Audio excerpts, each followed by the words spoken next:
I can share my presentation because Yes, sir. still Yes, sir. I Yes. don't have. Yeah. I'm just doing it. Yeah.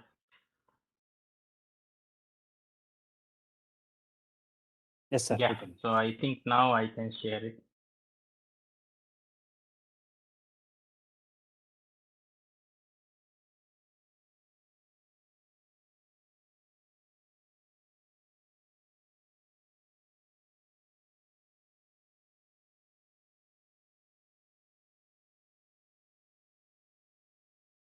One second.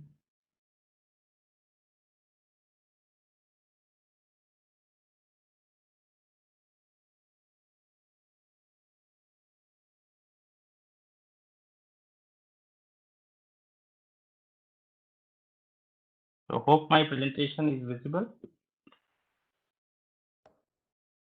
Yes, sir. Yes, sir. Visible, sir.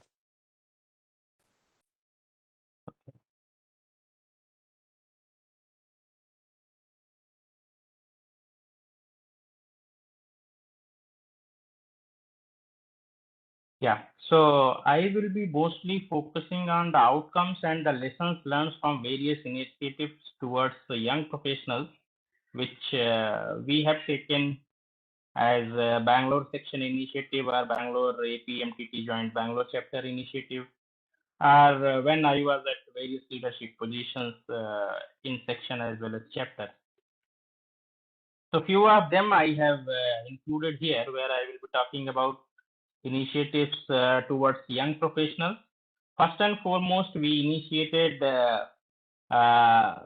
started outreaching to young professionals as early as 2017, because we understood that if we have to take IEEE beyond professional members, and we have to convert students to the IEEE members. So we have to outreach to the young professional who can mentor students, who can showcase that yes, I am a young professional, I was benefited. So a student to young professional conversion, and then student to young professional to IEEE member conversion will be very smooth, and it will be a kind of a much happier transition also, because I will be discussing several things where till students student membership is there, all of the students they want to be member, but the moment they are graduated they don't want to continue in IEEE.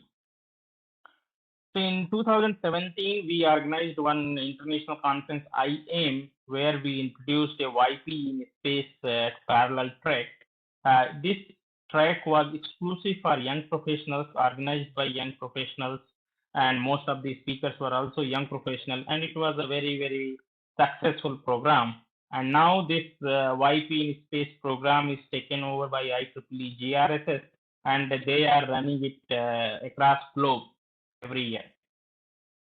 Since YP in space was taken over by GRSS, so we introduced YPSC, means Young Professional in Space and Engineering, during our own conferences of Indian Conference on Antennas and Propagation in 2018 and 19. And this year also we have introduced a session on this, and Devdeep is also part of that. In fact, he is chairing the session because we wanted to have opportunity for Indian young professional to manage that track. Then when I was a section chair in Bangalore in 2020, we have initiated Young Professionals Global Summit, because few regions they are having at regional level their summit, and they are organizing events for young professionals. But as a Bangalore section, we thought that let us have a platform where young professionals across globe they can come together, share their experiences, share their knowledge, as well as a kind of networking platform we can provide, because this is the time when everybody wants to grow in their professional career, and they can take risks. After 10 or 15 years, nobody wants to take risk and switch over the company. So networking will be not as useful as in the beginning of your career. So with these intentions in mind, we created Young Professional in Global Summit in 2020 and successfully organized it. I will be sharing a few of the outcomes and pictures of the summit as well. Then we started an exclusive technical track for young professionals in Connect and BSTC. These are the flagship conferences of Bangalore section, where we assigned responsibility to the young professional affinity group to manage, own, and execute technical track in a conference of not one, but in fact two, Connect and BSTC. Then there was a feedback that young professionals see a huge jump in their IEEE membership dues, because still they are students, their membership dues are only $27. In fact, now that is also further reduced by 50% because of pandemic. And but from students, the moment they are graduated to a member, their IEEE membership dues jumps from $27 to $85. So more than 3 times. So there was a feedback that if we can reduce the membership fees, then there will be a transition from student to young professional at a much faster pace. So this outcome of this initiative also I will share with all of you. So this is the Young Professional in Space initiative, which we initiated in 2017. We organized this parallel track as part of IAIM from 24 to 26 November 2017, and the theme we kept: involve, innovate, and inspire.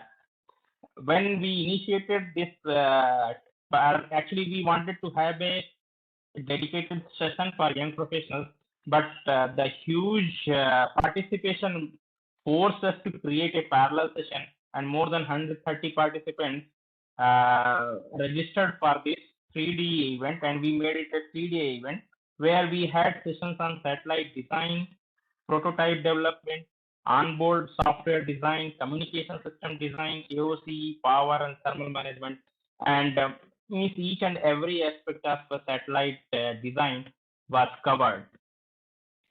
Then we also organized a panel discussion on new space age, and we invited all the space startups of India to participate and share their experiences and how they are managing and coordinating in this new space age. So you can see these are the few photographs where participants, they are working on their project, and this is a total 130 delegates group photo, and this is a typical background and stage what we had created for young professional in space. So these are few more photographs. You can see hall is full, and they all are submerged in listening the information. In this conference or workshop, we had this CANSAT design workshop. We invited experts from ISRO, NASA, and ESA to give technical talk on space technologies. We also had 2 talks on space exploration and interplanetary missions. The outcome of this wonderful initiative was, because space fascinates students and YP, program in these technologies will attract YPs and in turn towards IEEE. So you can see, in fact, we were surprised. Few 12th grade children, through their parents, they approached us whether they can join this workshop. So you can see space fascinates people. So what I wanted to convey that if we will keep our programs and workshop towards this type of catching futuristic technologies, definitely we are going to have a very, very diverse audience, which they will be coming to benefit themselves in the form of technological advancement. But since this is being organized by IEEE or IEEE APS, they are bound to become, they are most probable IEEE or IEEE APS members. Now, already I have told this YP in Space program was so successful that that time GRSS Vice President also came here, and then they have taken this as a global level, and now GRSS is taking lead on the same, and every year they are organizing this program.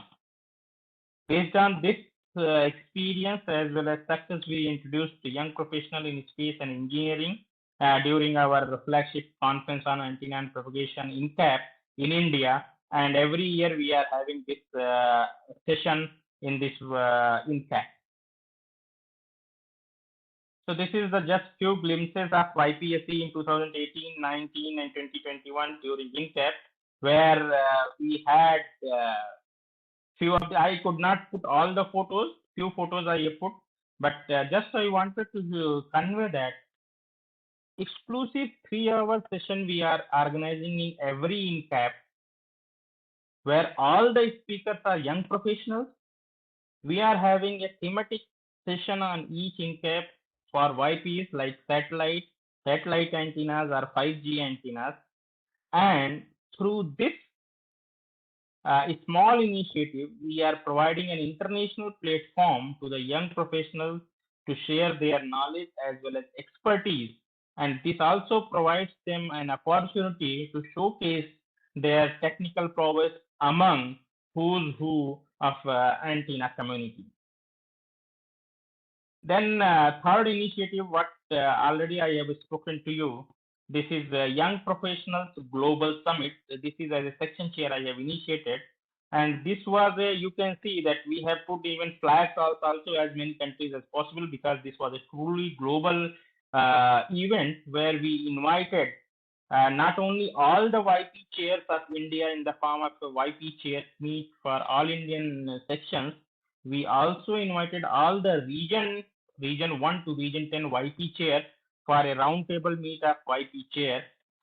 In addition to these two YP chairs meet, where they shared the best practices of their young professional affinity group at their region as well as respective sections. We had tech talks, startup pitch sessions, panel discussion, and more than 300 plus delegates participated in this. So outcome of this global summit was that we could outreach among YPs across globe, and we could provide a platform at global level where they can come, collaborate, network. And this again, when I'm talking about all these events, we were the facilitators, the entire program, technical program, organization, publicity, speaker selection, all these things were managed exclusively by YPs. So that is another initiative we have taken, that we became facilitator, but provided all the opportunities to YP. The success of this program can be seen that this program is now going to be replicated in R10 as a Sparkler Summit. So because R10 YP chair from that time, she also participated, and now she is doing this at R10 level. But yeah, that is going to be R10 level, but still we will be continuing our Bangalore section initiative, which is Young Professional Global Summit at global level. Another thing you can see, we invited, because this His Highness Yadvir Chamraj Wadiyar, he is king of Mysore, but he is also a young professional. So we invited him for the valedictory session, and he was very, very generous to accept our invitation, and he came and devoted entire 1 hour with us in the valedictory session, and gave a wonderful speech how young professionals can contribute towards the society.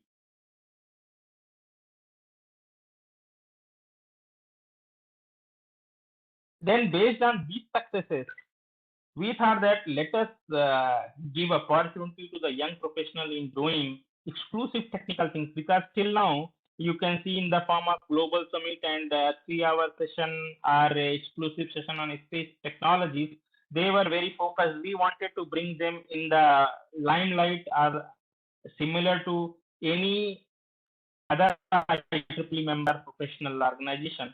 So we gave them a challenge to organize a technical track in our flagship events, Connect and DSPC. Again, we told that you have to manage, own, organize, and do all the things for young professionals. They came up with the idea that yes, we will be organizing and we will be having a technical session on YPs where necessarily the first author should be of the paper should be a young professional. Then only they can submit a paper as in the young professional track. And in the first edition itself, we could have 50 plus paper submissions. Then reviews and paper selection was also by young YPs, and here we have not taken any compromise. They were technically as competent as anyone else. So those YPs were taken as a reviewers, and we invited speakers also in the track as a young professional speakers only. Best paper selection was also done by YPs, and in the BSTC, which is Bangalore Humanitarian Technology Conference, which is exclusive conference for humanitarian technology. There we organized a young professional panel discussion on millennials as a torch bearer of climate change. It was a huge success.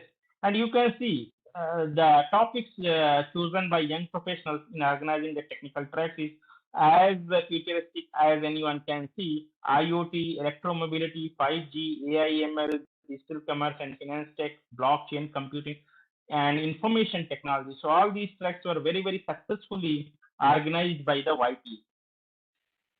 Then coming to the subsidized membership dues for YPs. So this I have explained that, and during formative years of a YP, this amount is especially in countries like India, is quite high. So based on the input from YP as a section chair, I have introduced a $30 discount coupon to attend the, because we cannot write to IEEE to reduce the registration means membership dues from $85 to $55. What we thought that let them give $85 and we are giving a $30 discount coupon which they can use to attend the events. But during that same time, when we announced this initiative, pandemic came and it was not very successful. But the feedback what I have got, this is just I want to inform Dr. Reddy that they want direct benefit rather than the form of coupon where still they have to spend $85 or our IAPS membership fee, and then they are getting a subsidy discount voucher. They don't like this idea because anyway they have to spend that money. They want a direct subsidy. So I think we have to work towards this. And I have raised these things at several platforms of IEEE, and let us see how it goes.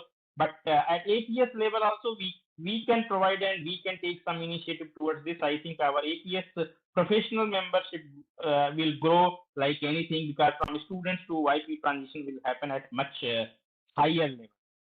Then another very, very important initiative was senior member elevation program, which is we call in Bangalore section as a simple, where any IEEE member with 10 years of professional experience is eligible for senior member elevation. And you know, YP membership is from first graduation degree to 15 years. So means the moment you complete 10 years of professional experience, you are eligible to become a senior member, irrespective of whether you are a YP or a professional member. So we encouraged all the YPs to apply for this. And the good thing is, of this 10 years of professional experience, your PhD is counted as 5 years of professional experience, and BTech or MTech is counted as 4 years of professional experience. It means after graduation or post graduation, within 6 years, you are eligible to become a senior member. And once you are a senior member, you can apply for several IEEE leadership positions. You will receive a nice plate as well as a letter to the employer about your elevation. And one extra initiative we have taken, because it's a section or chapter nominates for senior member elevation, you need only 2 references. If you are applying from your own, you need minimum 3 references, but your chapter or section is nominating you, then you need only 2 references. So under this initiative, we nominated the members, and so that they need only 2 additional references. And in a year, we were able to add 300 plus senior members in a given year, so which is again a very, very historic achievement. So with this, I will be concluding my presentation that YPs are the future of IEEE. Given opportunity, they will deliver excellent results. Out of the box program and experience from YPs can be anticipated. We have to establish a mechanism to reduce YP membership dues for at least initial 5 years. A dedicated technical track for YPs in APS flagship conferences can be proposed. Again, Dr. Reddy, I will be inviting his views on this. We can also think of initiative Global APS YP Summit, where APS members, APS young professional members across the globe can come together and again share, network, learn from each other. YP should also be included in the chapter ExeCom. If we can write a letter to all the chapters, it is going to be a big boon. And in fact, in Bangalore chapter, we have already implemented it, where not one or two, we are having at least 3 to 4 young professionals as a ExeCom members in our chapter. With this, I would like to conclude my presentation. Thank you very much. Over to you, Mahesh. Thank you very much, sir, for explaining detailed that what are the initiatives taken by Bangalore section. Now I invite Dr. Devdeep Sarkar to share his views. Before that, let me introduce Dr. Devdeep Sarkar. So he is the recipient of RC Young Scientist Award twice respectively in the RC General Assembly 2020 and RC Asia Pacific Radio Conference in 2019. Dr. Sarkar has been recently selected in the prestigious position of Infosys Young Investigator Award. He is serving as Assistant Professor in the EC Department, Indian Institute of Science, Bangalore. He is an IEEE APS YP committee member. So with this, I welcome you, Dr. Sarkar. You can share your views. Yeah, so Dr. Mahesh, can you allow me to share my screen? Yes, sir, you can start.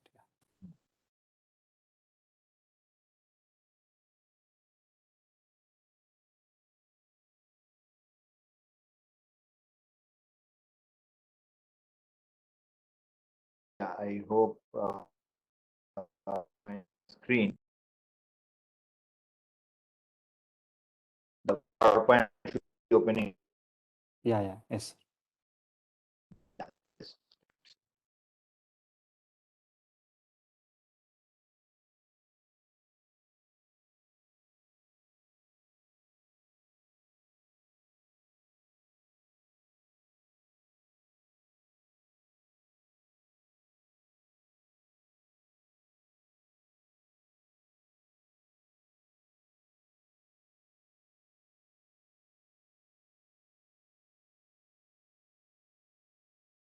Yeah, so I hope that you can see the full screen now. Yes. Yeah, okay, thanks. So, yeah, so very good evening and good morning, I mean, depending on where you are, to the participants. And like, thanks to Sri Punit Mishra for explaining the YP initiatives taken by IEEE Bangalore section. It's a very vibrant section and a lot of young professional members. And as you saw, that there were several interesting initiatives that have been taken up here over the past few years. So, because this part of the talk, like myself and Dr. CJ will present. So, this template is actually shared to me by Dr. CJ himself. So, as you can see that the title is IEEE APS Young Professional Initiative, okay, and opportunities and benefits. So that we will actually like focus on in this particular talk. So this I mean, these are the speakers for this event, so I'll not go in details here. So what I would share first is but why antennas and propagation, this particular domain or this particular society, is important in the context of the students and young professional members who are also catering to the broader IEEE community. So in order to understand that, because we are essentially looking into some kind of technological innovation and the developments. So I have tried to like focus on the topic by these three questions, like you can see by domain, and why we need that in the present context, why the antenna and propagation research has become so important in the context of modern technological development, and how we are going to do that, that we will briefly maybe touch upon. Uh, after my talk, like the details about the IEEE AP Society Global Committee initiatives, those will be discussed by Dr. CJ, who is actually heading our committee over here. So he will explain them better. But before that, I'll just try to set in the context. And as I said, that what do we mean by research on antennas and propagation, and why we need that in the broader ecosystem of the innovation and technological development. So as we know, nowadays we are like so much engrossed in all our cell phones or a lot of devices around us, which are all wireless. So any technology that has this wireless component imbibed into it must have some kind of antenna component. So that is why I try to share this slide, that we talk about communication systems, and communication is the process by which the information is exchanged between different individuals or computer systems through a common system of symbols, sign, or behavior. And wired communication, we are aware of the old telephone lines and our optical cables. But as I said, whenever we are trying to focus on any communication that does not involve a wire or a guiding medium, we need antennas.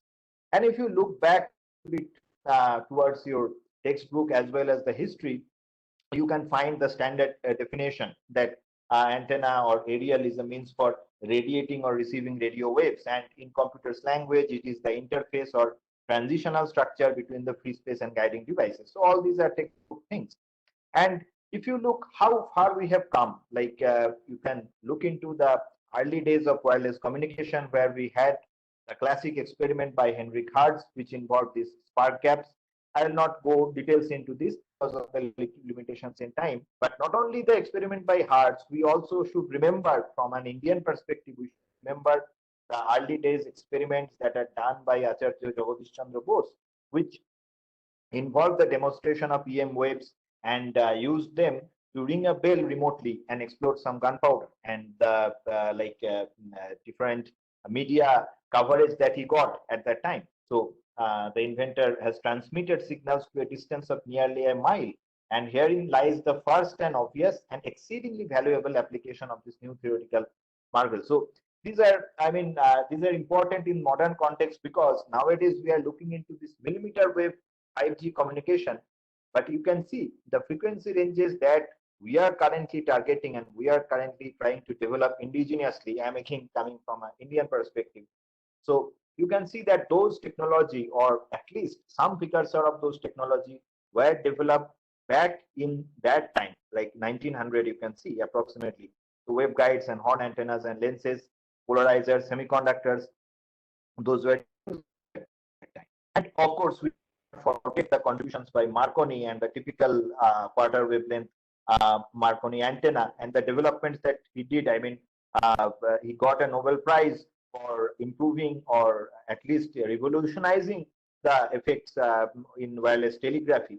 So some of that history I just wanted to share before going into the main agenda. And now, from the history book or from the times of the early ages, if we wind the clock to the modern context. So if you look around yourself, and you will find lot of devices and applications where you use antennas. So why I'm sharing this, that will be very clear after I just discuss all these real life applications. So one thing is definitely the cell phones that we are having now. If you see that back in 1940s, that was mostly the defense based application, and it still did not come into the civilian domain until the 1980s, when Motorola developed the portable cellular phone. And you can say that it was the first instant of a first generation wireless communication system. And as time progressed, we developed better systems, and that involved research and innovation in almost all the fields, starting from the circuits, starting from the communication protocols, but also it had lot of innovation in terms of the design of the antennas. And nowadays, when you're keeping the modern day smartphone with you, that involved a lot of innovation and engineering with respect to the placement of the antennas, the choice of the dimension. So all these things matter eventually. So just quickly, you can just see that what were the objectives. We wanted to get omnidirectional coverage within a compact space, and at the same time we wanted to cover several useful frequency bands. So there were a lot of structures that were proposed,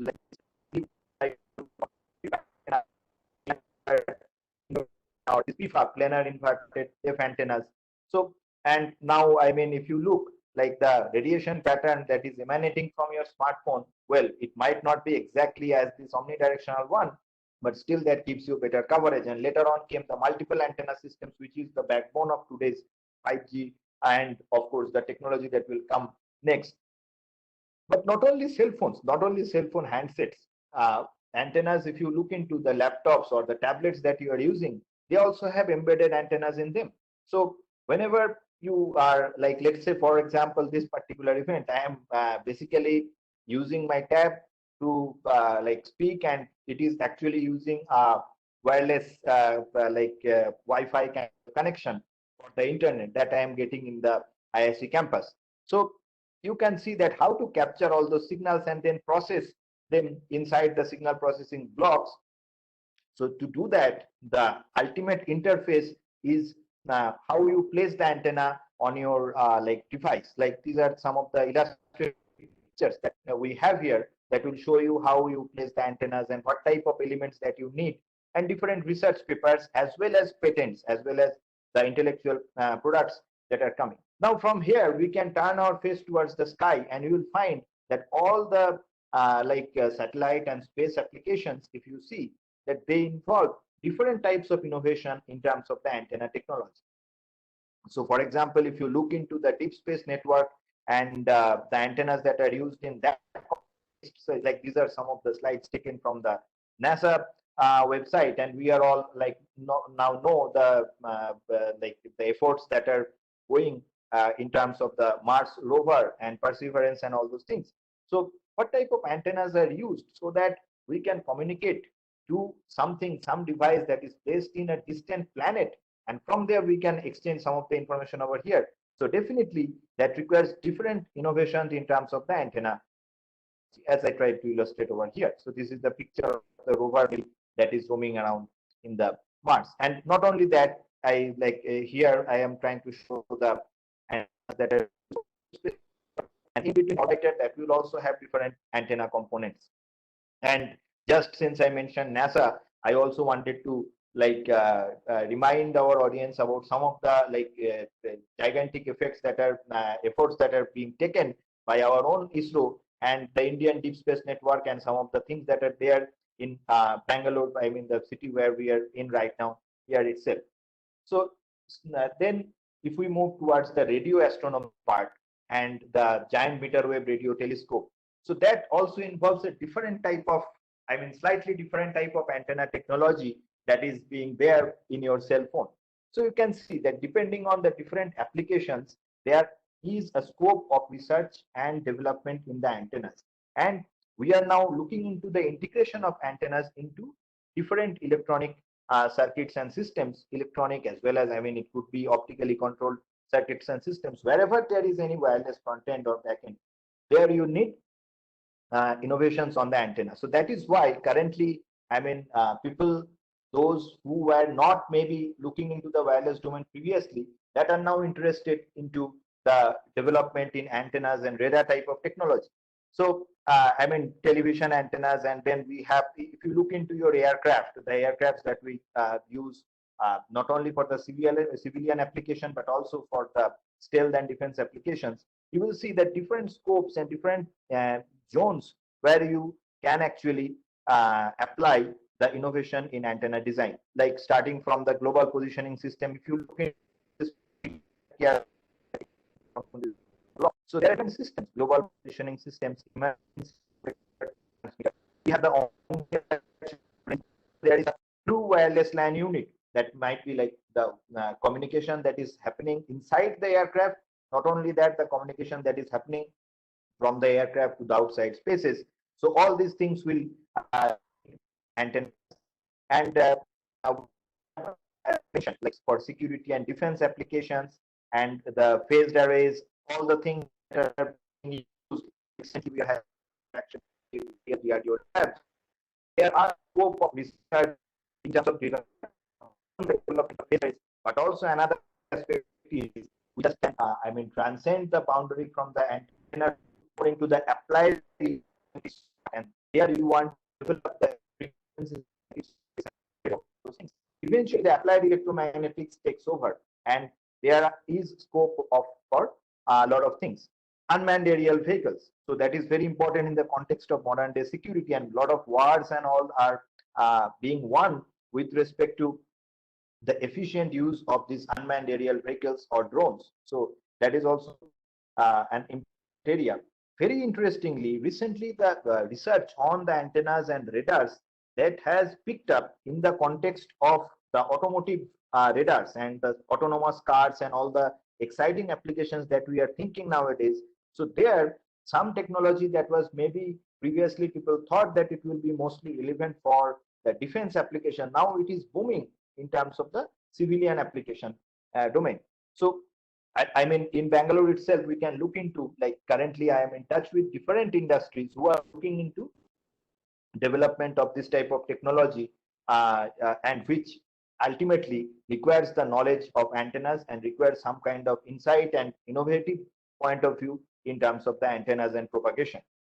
So an Internet of Things, I mean, this is a buzzword, and so when we talk about Internet of Things, eventually we'll need several of these, like when we are talking about the wireless connectivity between several or devices, small devices. So we need some different type of antennas that is drastically different from the conventional high throughput antennas that people generally think in the context of this MIMO or 5G and WiGig, etc. So they need very simple yet, I mean, compact and low cost antenna. So you can see that depending on the application scenario, how the thing is changing. So it is not like antenna design is just a one-dimensional topic. It is a multi-dimensional, and it is becoming more and more interdisciplinary.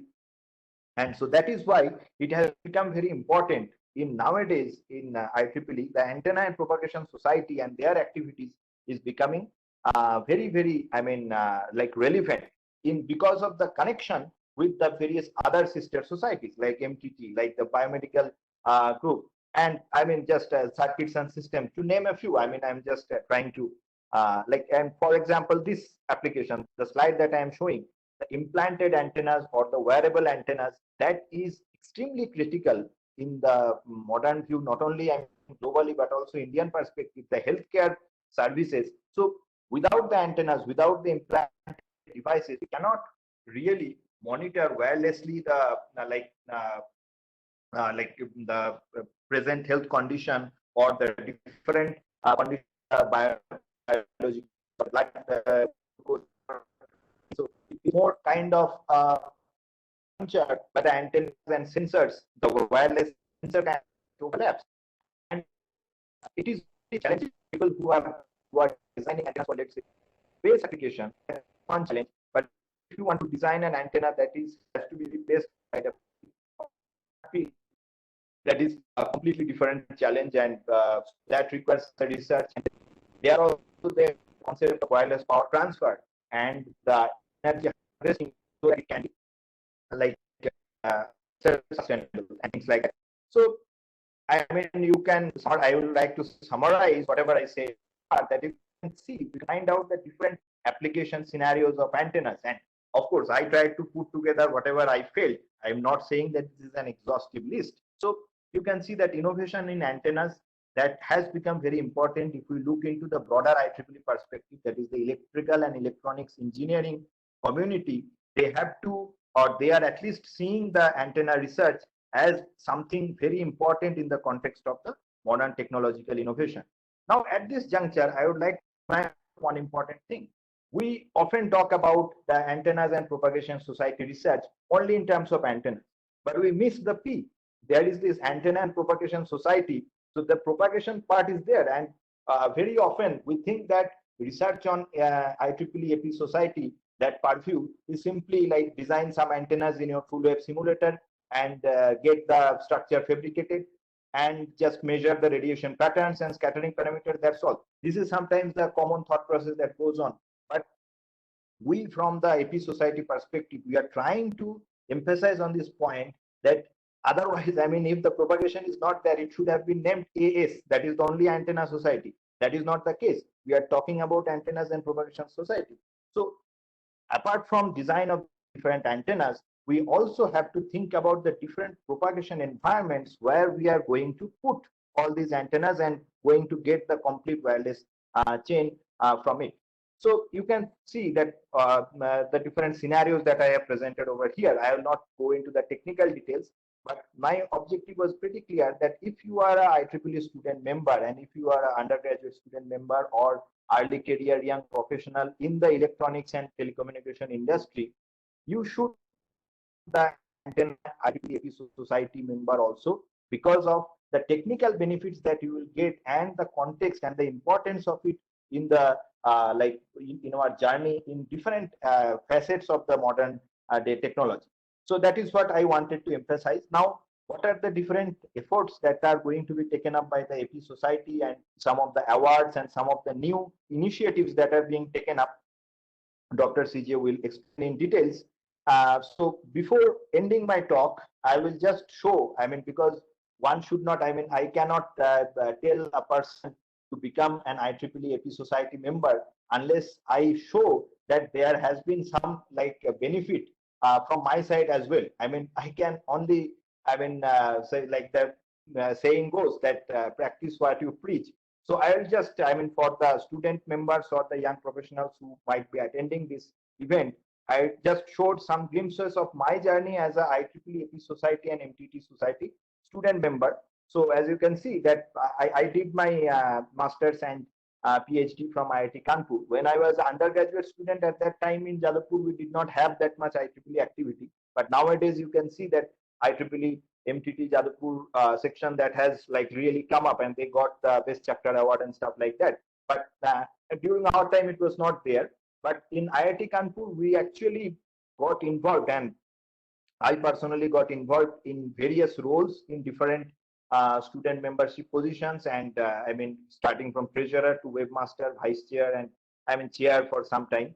But all the activities we did, it was not something that I did.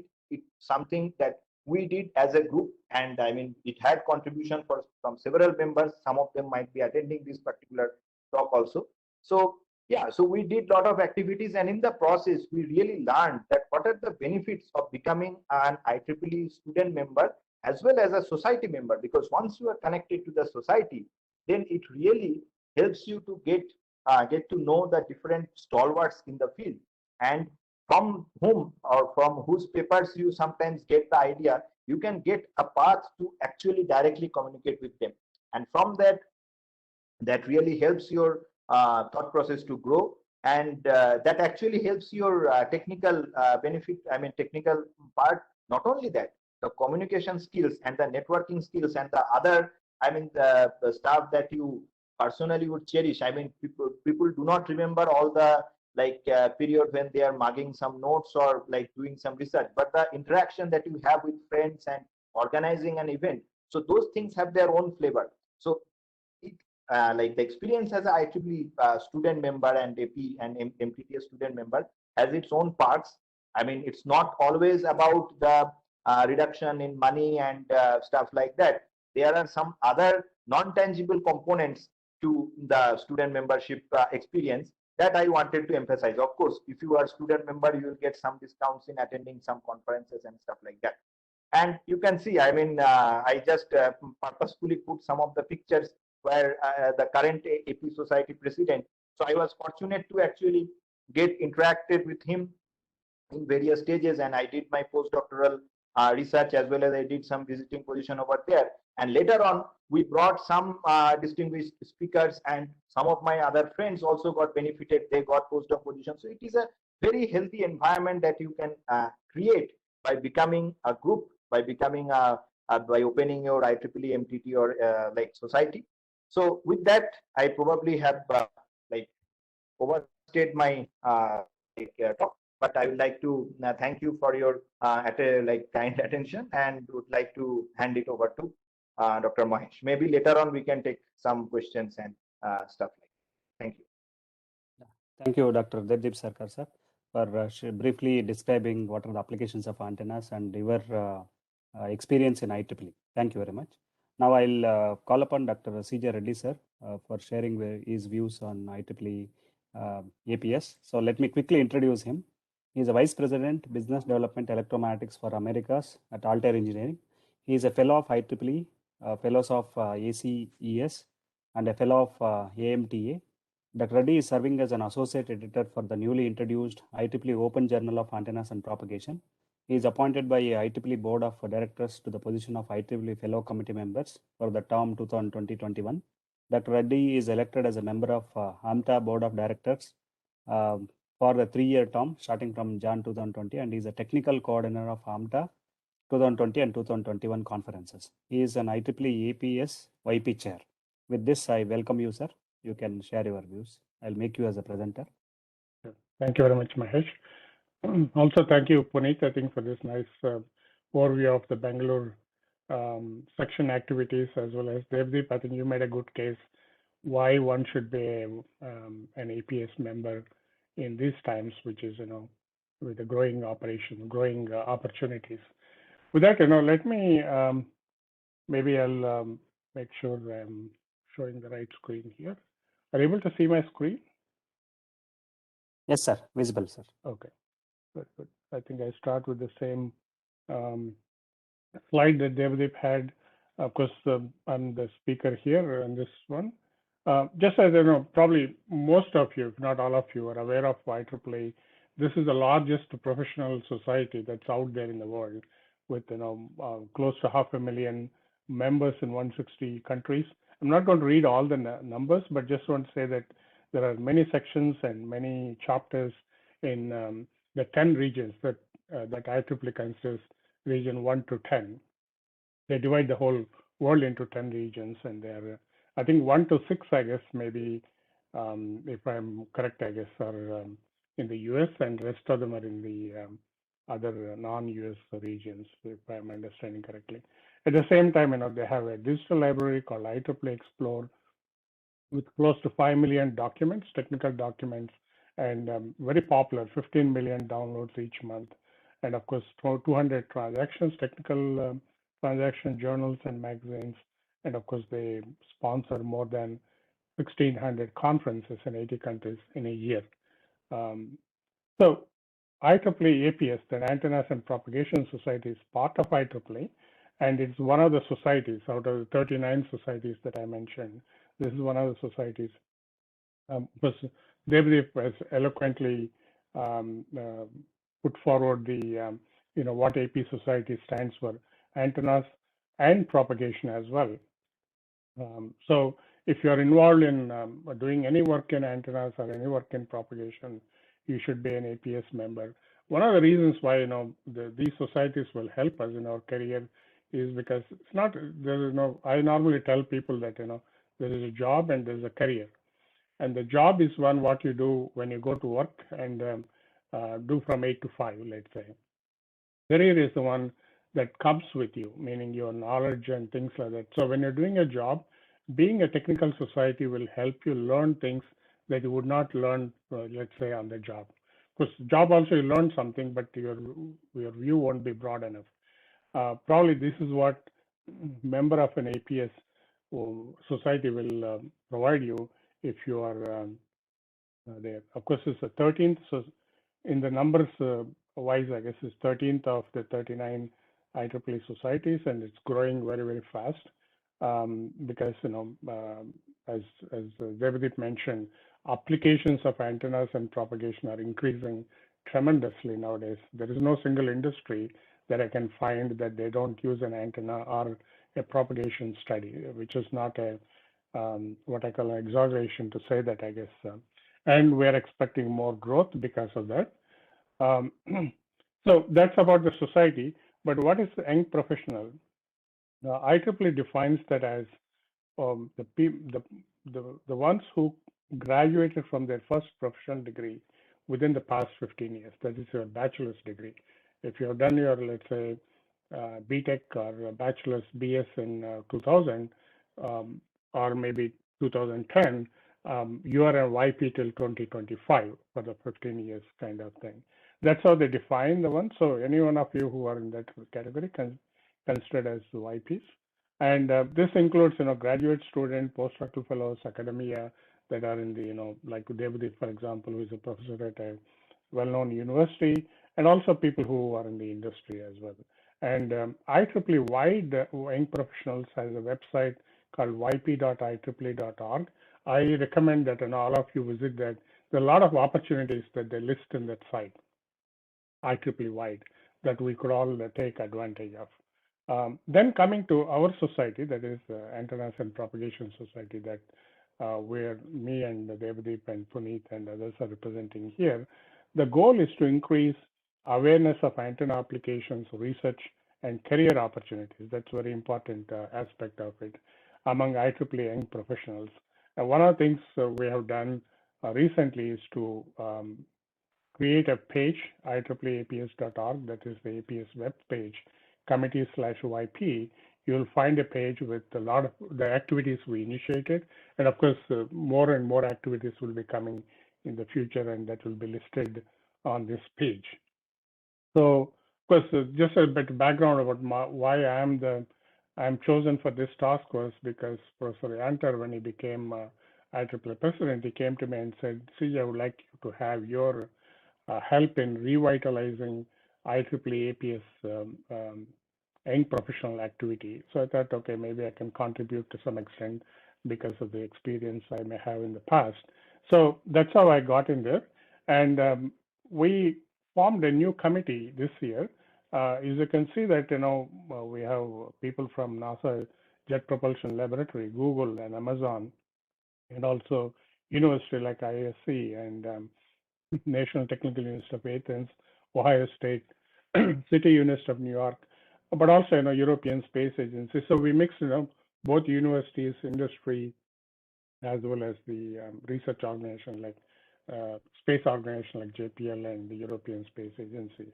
And of course, we kept it in such a way that these are all very active members of APS, and they're willing to contribute to the YP committee for the APS. So by joining APS, you would be having access to many, many journals that could be very useful for your work. One is antenna transactions on IEEE transactions on antennas and propagation, wireless propagation letters that's used for fast publications, and of course magazine. This is a little bit lighter reading, but still very educational. One of my favorites, I guess. I've been reading magazine for a long time, every month when it comes out.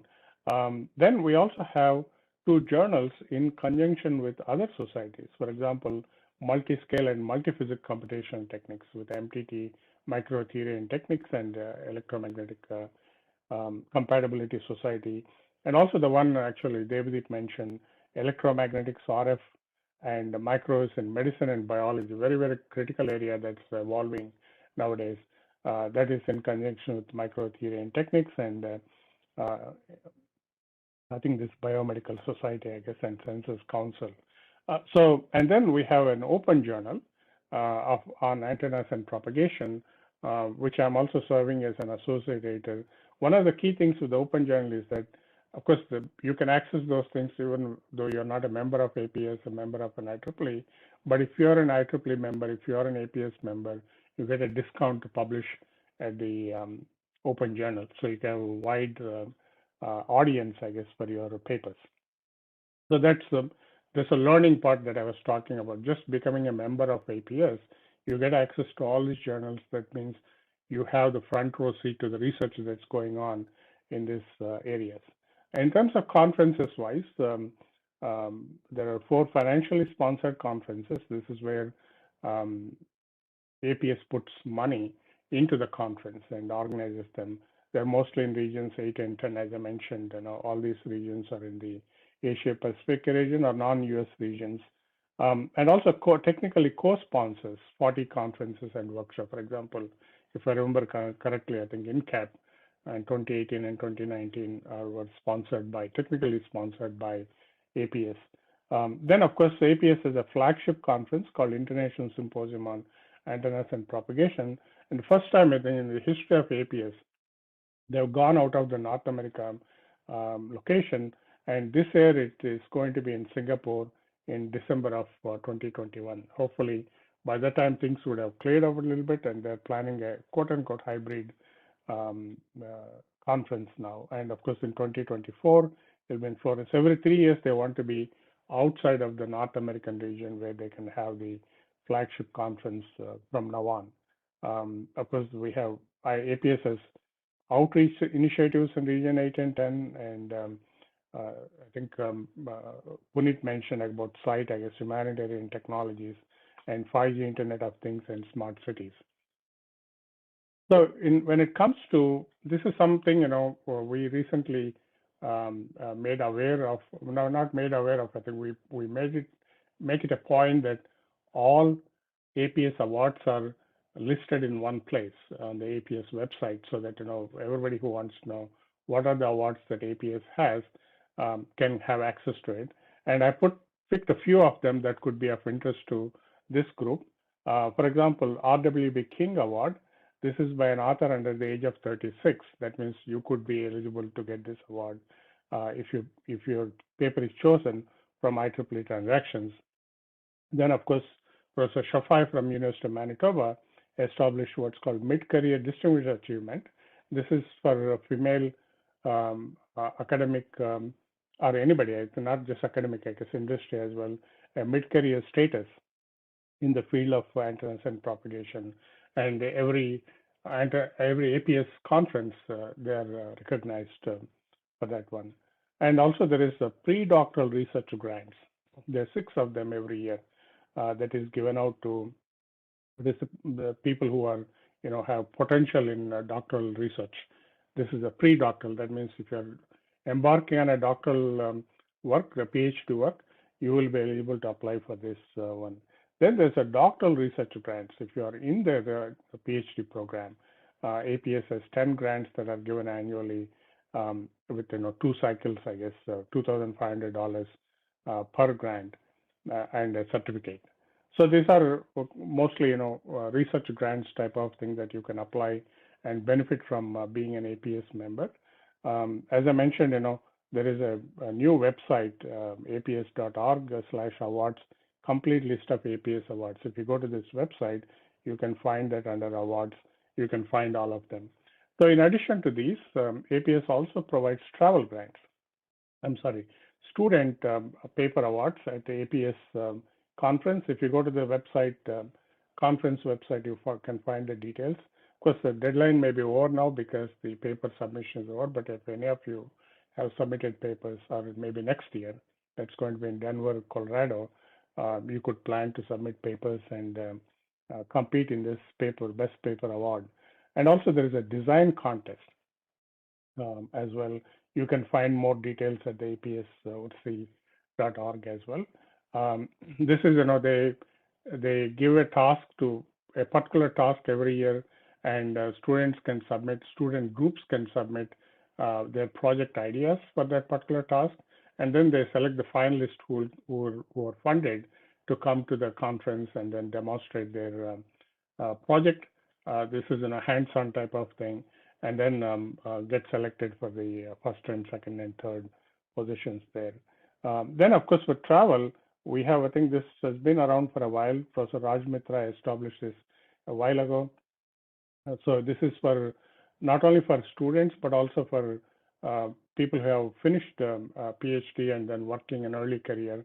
They can apply for this. Then, of course, I think I'll talk a little bit about it later on, established this last year where we IPS awards 6 travel grants, up to 6, I guess. I think last year they gave it to 4, $1,500 for each. Of course, we also made in such a way that if it's a virtual conference, also it will be given if you submit a paper and present virtually at the conference. So, of course, the deadline for this one is still August 23rd, I suppose. And of course, the paper submission deadline is over. So if you already submitted a paper, consider applying for the travel grants as well. And this is new this year.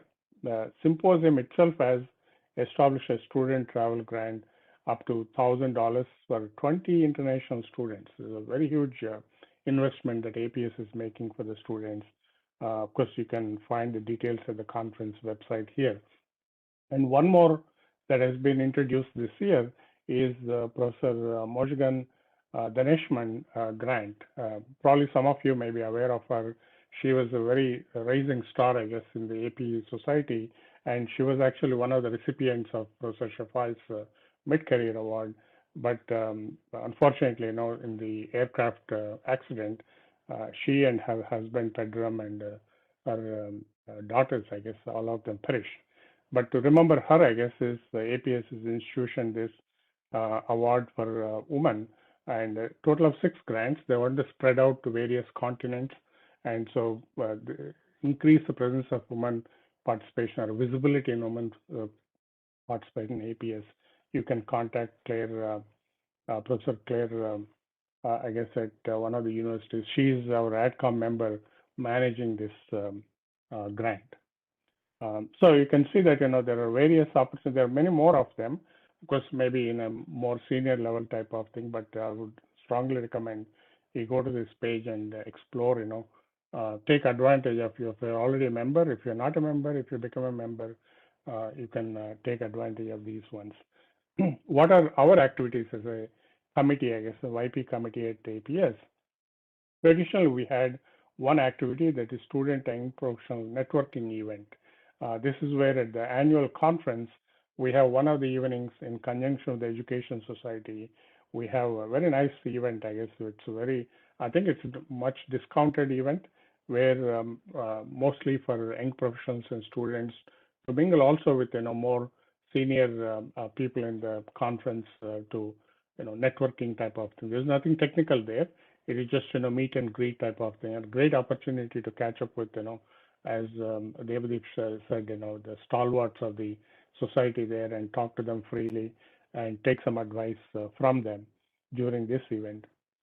Of course, we also have another activity called Young Professionals column in APS magazine.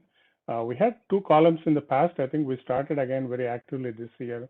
Already we had the first column article, I think, in this column by Devdeep in the June issue. And we're also planning very interesting articles that are coming out in August, October, December. We plan to have one article in every issue of the AP magazine. Very interesting article, not technical, but at the same time inspiring and as well as informative type of articles. And of course, any of you are interested to contribute, please contact me or one of the committee members, and we can work with you to publish your experiences that you could share with other APS young professionals that could be useful for them. Then this is actually coming up. One of the new activity we have chosen to start is APS YP ambassadors with the theme of inform and inspire. So these will be selected from the young professionals among the AP society across the board, I guess. And the way we are envisioning is that these will be selected to give both technical and non-technical type of talks virtually at the chapters and sections, so that we want to minimize the cost at the same time maximize the benefit of them. So very soon, I think you'll see an email coming out from AP Society announcing this program. Already we have a page that announces this with the details to be coming soon. I think within this month, I guess, we plan to have an email go out to everyone, and also selection process. That's what we are in right now, in the framework for the selections. Once that process is completed, we'll advertise that for the selections, and most probably we'll have a deadline in November for application. So we can be announcing this at the conference in December, as well as starting the tenure in January of 2022 for a 1-year term and extending to a 2nd year. So keep watching this page, and also keep watching your emails. So this is an exciting program. I am myself, very excited to have this, so that we have more opportunities for young professionals to speak of their experiences to the others here. So just briefly, I'll talk about my experience. Like Devdeep mentioned, I've been an IEEE member since my student days in REC Warangal, early 80s, I guess, way back, I think. And one of the things I took advantage of IEEE at that time was participating in the short courses they were offering. One was the microprocessor and applications, and this was an introduction to Pascal language at that time. So you can see that, IEEE has played a good role in my life right from beginning when I became an engineering student at RSU Warangal there. Of course, I became a senior member in '96, and then of course I became a fellow in 2018 year. So I'm showing this so that you can see the path you can take with IEEE, starting from a student member, senior member, and of course ultimately at a fellow stage type of thing. And of course, I also wanted to give back to the society or to the students, so that people who can take. This is my way of saying thank you very much for helping me in my life, as well as so I can help others as well in this one. So IEEE TV has prepared a short video. I would like to show you about that, my contribution back to the society kind of thing, and then I think probably that will be the. Let me see if I can turn this off. Play this. I'm not sure if you are able to see the view. I'm sorry, the sound. So let me see if I can change that bit here.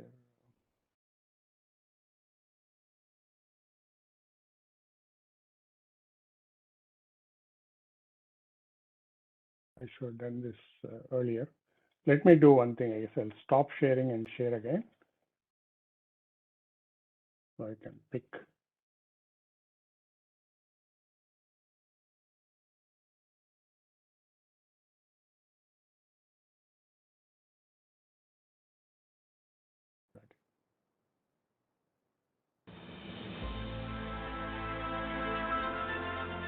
Throughout history, those who strive for change and societal advancement have been inspired by the power of human potential.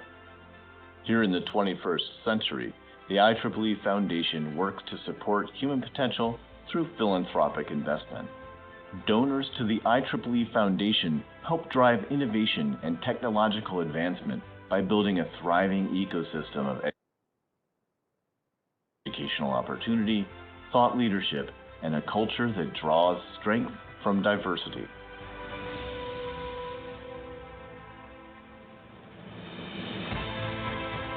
My joining of IEEE happened back in India in 1980s when I was a student member at my college, engineering college there.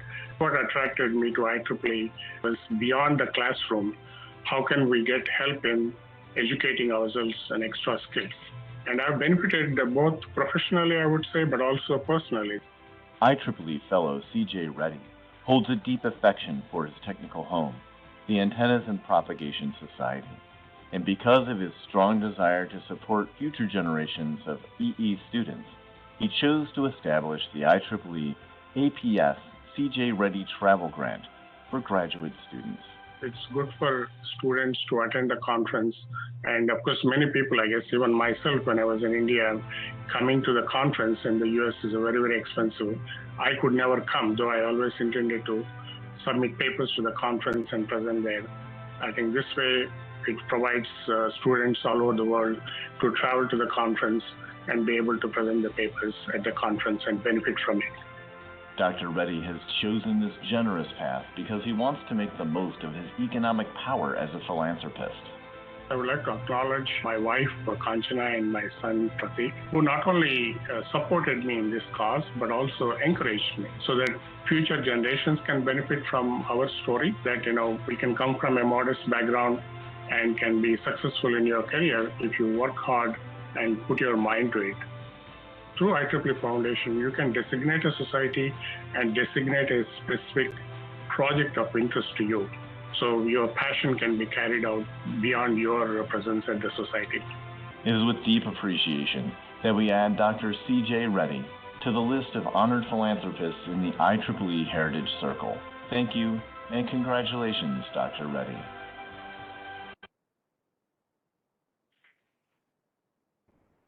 Interested in all of you joining APS, but I'm also invested in you. So as more and more people, take advantage of that, that would make the effort is more fruitful, I guess.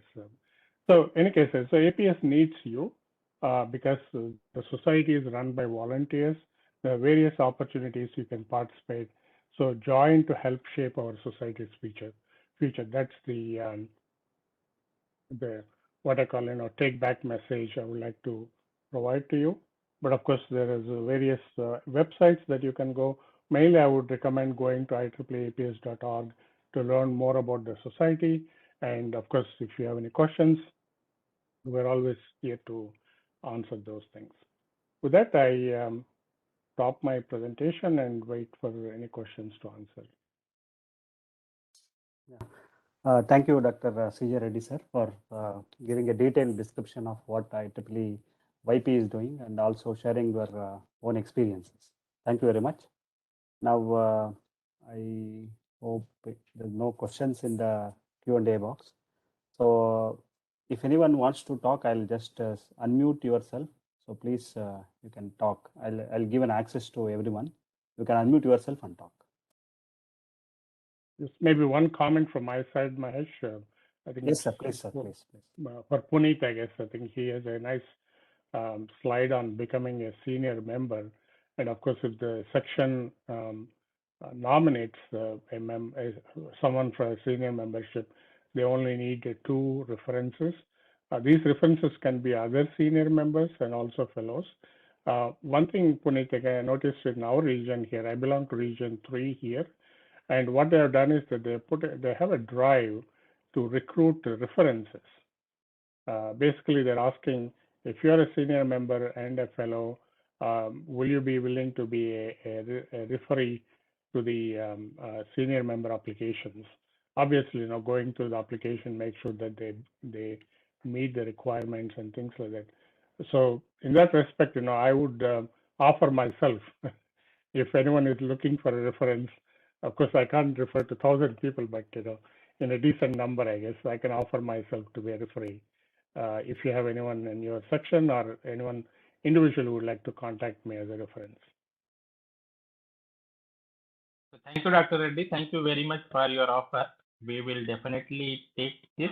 And we have also, at the chapter level, we have initiated this, and we have also asked the same thing, that whoever wants to be a volunteer for reference, please tell us your details so that we can provide this detail to the prospective senior members. Yes.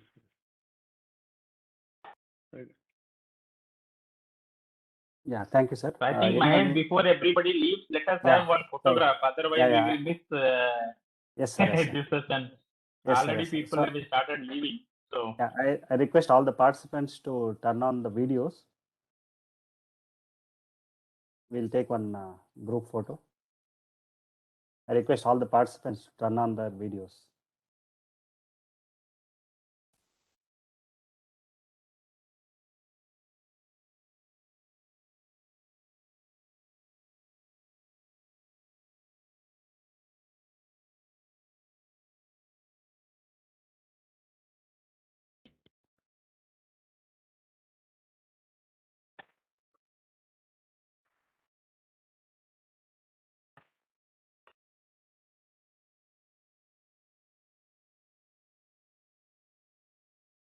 Also request all the participants to fill in the feedback form. The feedback form link is there in the chat box.